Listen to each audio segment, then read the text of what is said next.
My world changed drastically when I was just 5.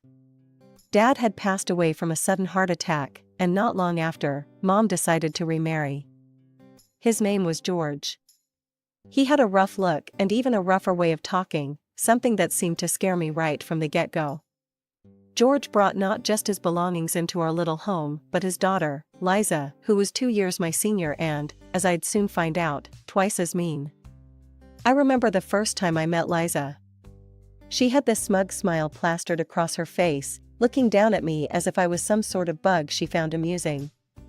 "So, you're the baby of the house?" "Well, not anymore. Better get used to it," Liza sneered, her eyes scanning me like I was her new project to fix or break. Mom tried to make things sound all sugar-coated when she talked about them moving in. "Ella, honey, it's going to be wonderful to have a bigger family. Liza will be like the older sister you never had." But Liza was no sister to me. The first few days she moved in, she laid down the law, her law. My toys weren't mine anymore, they were ours, which meant they were hers whenever she wanted. And when I protested?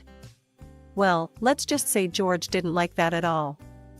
"Ella, stop being selfish. Learn to share with your sister," he'd grumble, his voice deep and usually laced with annoyance. Mom never stood up to him. Whenever I went to her, hoping she'd take my side just this once, she'd always have the same old tired lines. "Ella, please. Just try a little harder to get along. For me, okay?" She'd plead, her eyes always looking a bit too tired, a bit too sad. Liza knew she had the upper hand, and she milked it every chance she got. If she broke something, somehow it was my fault. If she lost something, somehow I had stolen it. But one particular afternoon sticks out in my memory like a sore thumb. Liza had been particularly cruel that day, hiding my favorite doll and claiming she had no idea where it was. I found it later, tossed in the trash can outside. I remember holding the dirty, slightly torn doll as I walked into the house, tears streaming down my face. "Look what she did, Mom. Look." I cried, holding up the doll for her to see. Mom glanced at the doll, then at my tear-stained face, and for a moment, I thought she'd finally see my side. But then her eyes shifted towards the living room where George was sitting, watching TV. "Ella, maybe it was an accident. Just let it go, please," she whispered, her voice tense as she glanced nervously towards the living room. Liza just laughed from the doorway, her arms crossed over her chest. "Crybaby," she muttered under her breath, loud enough for me to hear. That night, as I lay in bed clutching the now clean but still ripped doll, I realized that this was my new normal. Liza wasn't going anywhere, and neither was George. And Mom, well, she was there but not really there for me. Things took a sharper turn when Mom announced she was pregnant. I remember feeling a mix of emotions. A little brother or sister could mean someone else on my side, right? Wrong. It just meant more reasons for Mom and George to pay attention to anything but me. Tommy was born on a chilly morning in November. He was a quiet baby, hardly ever cried, but he needed constant attention, as all babies do. Mom was either feeding him, changing him, or trying to catch a few minutes of sleep. And George? Well, he was over the moon about having a son. Liza and I were pushed further to the back burner. But while I felt more isolated, Liza seemed to relish it. It was like she thrived on the chaos, knowing she could get away with anything as the focus wasn't on us anymore. One evening, I was trying to finish some homework at the kitchen table, struggling to concentrate over the sound of Tommy's fussing. Liza waltzed in, dropped her bag on the table, and scattered my papers everywhere. "Hey, I was using those," I snapped, my frustration peaking. "So? Move over, I need the table," Liza retorted, not even looking at me as she started to rummage through her bag. Before I could say anything else, George stormed into the kitchen. "What's all this noise about? Can't you see your mother's trying to get Tommy to sleep?" "Liza's trying to take over the table when I'm still using it," I said, standing my ground despite the knot in my stomach. George's face turned a shade I knew too well, and his voice was even and dangerous. "Ella, stop your complaining and go to your room. Let your sister use the table." "But Dad..." He's not your dad. Don't call him that. Liza cut in, her words sharp and biting. That stung more than I expected, and without another word, I grabbed my things and stormed off to my room, slamming the door behind me. I pressed my back against it, sliding down to the floor as I fought back tears. I felt so alone, cornered in a house that no longer felt like home. After that night, I learned to keep my head down. Liza took advantage, of course, always finding new ways to torment me when no one else was looking. George never did anything about it. If anything, he seemed to agree with whatever Liza said, which only made her bolder. Shouldn't you be nicer to me? I mean, we're practically sisters. I once tried to reason with her, hoping to break through her tough exterior. Liza laughed, cold and harsh. We're not sisters. We're not even friends. Remember that. And I did. Every single day that I lived in that house, I remembered. My room became my sanctuary, the only place I felt somewhat safe. But even there, the sounds of a happy family, a family that didn't include me, filtered through the walls, a constant reminder of where I stood. As soon as I finished high school, I knew I had to get out. Staying in that house wasn't an option anymore. It was suffocating, like trying to breathe underwater. So, I moved to the city. It was a fresh start, a chance to be who I wanted to be without anyone hovering over me, dictating what I could or couldn't do. The first few weeks were tough. I remember walking into my tiny studio apartment for the first time, feeling a mix of excitement and terror. It was all on me now. No more Liza, no more George, just Ella, trying to make it on her own. I found a job at a local cafe to pay the bills and signed up for a nail technician course. Nails were something I always loved doing, a creative outlet that let me escape the real world for a bit. The course was tougher than I expected. The instructor, Mrs. Jenkins, was a stickler for perfection. If you're going to do it right, she'd often say, peering over her glasses as she inspected our work. I pushed through, got my license, and started looking for a place to set up shop. The perfect spot turned out to be a small room on the ground floor of an old building. It wasn't much, but it was mine. The landlady, Mrs. Petrov, was a tough old bird who'd seen it all. When I went to sign the lease, she eyed me skeptically. "You sure you can handle this, girlie? It's a tough business." I met her gaze, my resolve firm. "Yes, Mrs. Petrov. I can handle it." She grunted, handing over the keys. "We'll see. Pay your rent on time and we won't have any problems." Starting my own business was brutal. Money was tight, and there were days I barely made enough to cover lunch. But slowly, word got out. My clients liked my work, and they started bringing their friends. Positive reviews trickled in, and with each one, my confidence grew. Just when I thought I had everything figured out, life decided to throw me a curveball. It was a typical busy Tuesday when my phone rang, the screen flashing Mom, which usually meant something was up. I took a deep breath before answering. "Hi, Mom. What's up?" I tried to keep my tone light, but I was already bracing for whatever was coming. "Ella, sweetheart, I hope you're sitting down. I have a favor to ask," Mom began, her voice shaky, which immediately put me on edge. "I'm at work, Mom. What's going on?" I wiped my hands on a towel, stepping into the back room of my salon. "It's about your sister, Liza. She's moving to your city and needs a place to stay, just for a little while, until she finds a job," Mom explained, her words rushing out like she wanted to get it over with as quickly as possible. I felt my stomach drop. "Liza? Mom, are you serious?"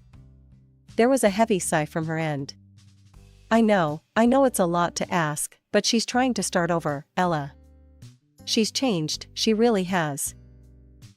The idea of living with Liza again made my skin crawl, but hearing the pleading in Mom's voice, I was torn. "I don't know, Mom.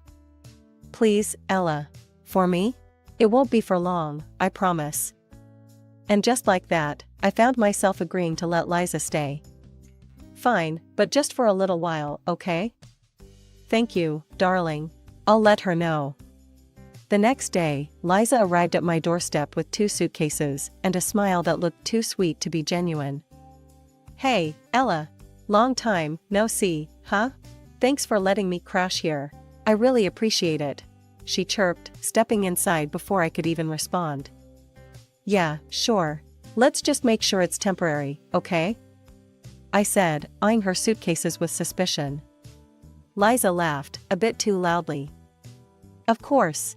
I'll be out of your hair before you know it." The first week wasn't as bad as I expected. Liza seemed like she was really trying to make an effort.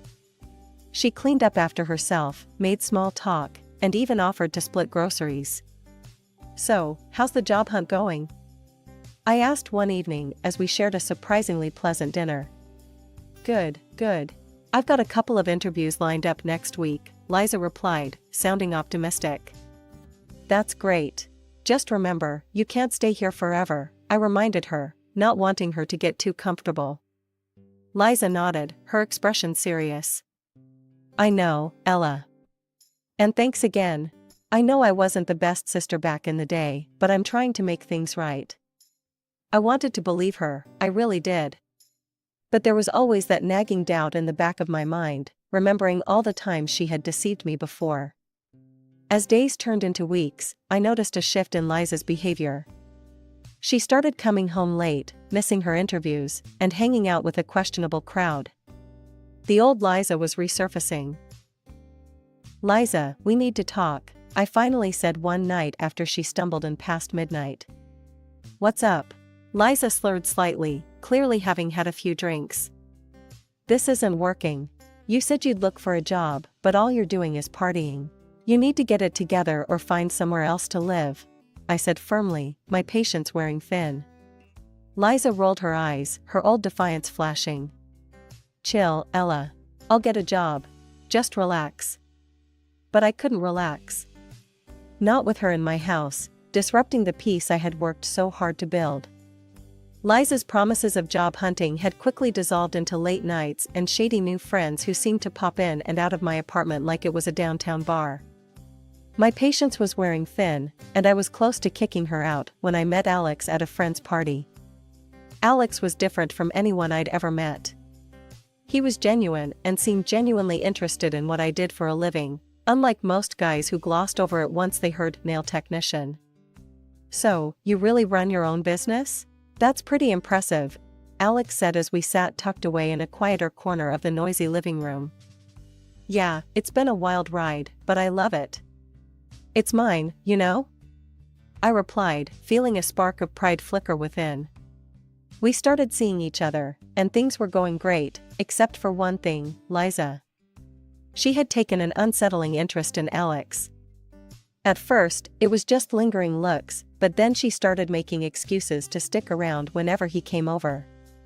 It wasn't long before I caught her trying to be a little too friendly. One evening, I came home earlier than usual to find Liza draped a bit too close to Alex on the sofa, laughing at something he said. The scene made my blood boil. "Having fun?" I asked, my voice sharp as I dropped my keys on the counter a little louder than necessary. Liza jumped up, a guilty flush on her face. "Oh, hey, Ella. We were just chatting, you know, getting to know each other better." Alex looked uncomfortable, his eyes darting between Liza and me. "Yeah, just talking. Ella, can we chat for a sec?" I nodded, pulling him aside into the kitchen. Once out of earshot, I didn't waste time. "What was that all about?" Alex rubbed the back of his neck, looking genuinely confused. "I'm not sure. She's been really forward lately." I didn't want to say anything. I didn't know how to handle it without making things weird for you. Determined to put an end to it, I confronted Liza later that night. "We need to talk, now," I said, standing at the entrance of her room. She looked up, feigning innocence. "What's up?" "You know what? This thing with Alex? It ends now. He's not interested, Liza. Back off," I stated bluntly, my tone brooking no argument. Liza's face twisted into a sneer. "Oh, come on, Ella. What's the harm in a little fun? Alex doesn't seem to mind."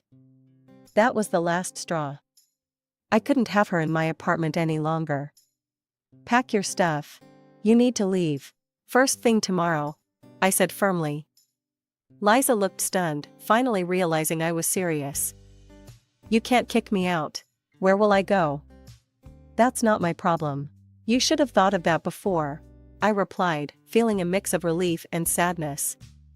It hurt, but it was necessary. The next morning, Liza left. She was out of my life again, and this time I hoped it was for good. As she walked out the door, her parting shot was, "You'll regret this, Ella. I promise you that." As the wedding day approached, the air was thick with excitement and a bit of last-minute chaos. Alex's mom, Janet, who used a wheelchair, had become more like family to me. We'd spent countless afternoons together, chatting and planning the wedding. I always hoped Alex would find someone who cares as much as you do, Ella. You're a blessing to us, Janet would often say with a warm smile, making me feel all the more welcomed and loved in this new family. The day of the wedding rehearsal finally came, and our close friends and relatives gathered at the venue. Everyone was buzzing with happiness, everyone except for one, Liza. When she arrived, wearing a dress that was way too revealing for a family gathering, I felt my stomach churn. She sauntered around Alex, laughing too loudly at his jokes, touching his arm every chance she got. My heart pounded with annoyance, and I could feel Alex's discomfort. "I need a minute," I muttered to Alex and pulled him aside, out of earshot from the others. "I can't stand watching her hang all over you. It's disrespectful, and it's supposed to be our special day." Alex took my hands in his expression softening. "Hey, look at me. Nothing she does changes how I feel about you. Okay? She's background noise, that's all." I nodded, trying to calm down, when Liza's laughter echoed across the room, slicing through the chatter like a knife. I snapped. Striding over to where Liza was standing, I fixed her with a glare that I hoped would melt steel. "Liza, you need to leave. Now," I said, my voice louder than intended, drawing a few curious glances from the guests. Liza's eyes widened, but she didn't make a scene. Instead, she scoffed, flipped her hair over her shoulder, and walked out without another word. Relief washed over me as I watched her leave. Turning back to the gathering, I caught my mom's eye. She approached, her expression a mix of concern and curiosity. "What was that all about?" Mom asked, her voice low. "I don't want her here, Mom. Not today, not at the wedding. She's done enough damage," I said, my voice firm. Mom nodded, her eyes softening. "I understand, honey. And well, there's something you should know about George. He and I are divorced. He turned out to be much worse than we thought, especially after the drinking got bad. He's not just out of my life, he's out of ours completely." My mind reeled. "And Liza? She's on her own now. George had a stroke and can barely manage, she's looking after him. They're not our concern anymore, Ella," Mom added, almost as if she were convincing herself too. The drama was behind us, and all that was left was to look forward to the beginning of a new chapter with Alex, free from the shadows of the past. The first year of marriage had flown by, seemingly perfect, with me setting up a small space in our apartment to continue my nail business. It was an ideal setup. I could work while still being there for Janet, my mother-in-law, who needed daily care due to her disability. Things seemed to be going well, until I started noticing a change in Alex. He began working late more often and his business trips became more frequent. At first, I thought it was just the strain of new responsibilities at work, but then I began to feel the distance between us growing. And my worries only deepened the day I overheard Janet talking on the phone while I was setting up my tools for a client. "Yes, my dear, I'm so excited. A grandson will be such a joy," she chuckled into the receiver. I paused, my heart skipping a beat. I was definitely not pregnant. Something didn't add up. After her call, I approached her, trying to sound casual. "Janet, who's having a grandson? Did I hear you right?" She looked up, startled, then flushed a deep red. "Oh, just messing with my old friend, dear. You know, making her jealous." It sounded off. way off. My gut twisted with suspicion, and I couldn't shake the feeling that something was terribly wrong. That's when I decided to hire a private investigator. One of my regular clients, Maria, who used to work as a PI, still had all her contacts. "Maria, I need to find out what's going on. Can you help me?" I asked during her appointment. "Of course, Ella. Give me a few days. I'll dig around and see what I can find," she assured me, her tone serious and professional. It didn't take long for Maria to get back to me with news that felt like a punch to the gut. Alex was having an affair. And not just with anyone, with Liza. She was pregnant.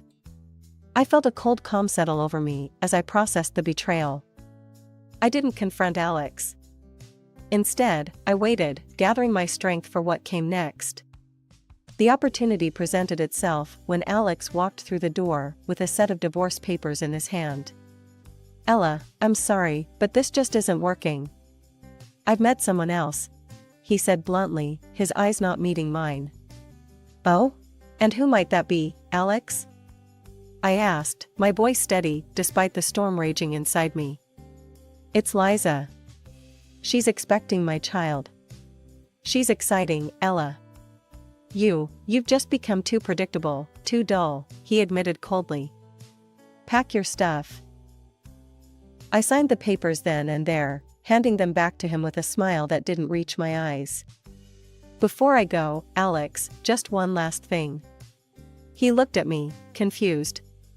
"What?" "Liza will be bringing her father with her." "Did she tell you that?" "He had a stroke and can't take care of himself. And he's got debts, massive ones, from the divorce settlement with my mother." "Good luck handling that," I said, the words tasting like ash in my mouth but necessary. Alex's face paled. "What? No, she didn't mention any. And there's more. I've filed a lawsuit for adultery. With proof. You'll be hearing from my lawyer," I continued, cutting him off. As I walked out, the cool air hit my face, and I felt a sense of freedom. The pain of betrayal still stung, but I knew I was moving towards something better. Something that was truly meant for me. After the dust settled from the divorce, the settlement from Alex and Liza was substantial enough that I could finally open my own nail salon, a dream I had shelved in the quieter corners of my mind for too long. The grand opening of Ella's Elegance was a hit. The local newspaper even covered the event, and the community support was overwhelming. I hired a few skilled technicians, and we quickly became a favorite in town for our meticulous work and calming atmosphere. One quiet afternoon, while I was sorting through some inventory in the back, my mom called. I always looked forward to our talks. They were the little moments of peace in my often hectic days. "Hi, Mom, what's up?" I asked, smiling as I paused to sit down. "Oh, nothing much. I just heard from an old friend of mine. Liza had her baby," she said hesitantly, probably expecting me to react negatively. Instead, I found myself smiling, genuinely hoping that child brought her more joy than she had brought to others. "That's good to hear, Mom. I hope they're both healthy. Speaking of which, I've got a little surprise for Alex that I think will close this chapter of my life for good." A couple of days later, I received a call from Alex that I had been half expecting, half dreading. He sounded desperate and defeated, a far cry from the competent man who had handed me divorce papers. "Ella, I received the documents from you," he started, his voice shaky. I can't believe it. Liza's child. I'm not the father?" His voice cracked with the question. "You're not surprised? You shouldn't be. You know what kind of person she is," I replied, my words deliberate and cold. There was a heavy silence before he continued. "Ella, she's gone. I kicked her and her father out. It's been hell. Can we forget all this? Start over? I need you, Ella," he pleaded. The words might have tugged at my heartstrings once, but that time was long gone. "Alex, you don't need me. You need a caretaker and a way to pay your debts." I'm not falling for that again. Take care of yourself, I said firmly before hanging up the phone. Sitting back in my chair, I felt a wave of relief wash over me. The last tie to a painful past had been cut, and for the first time in a long while, I felt like I could breathe freely.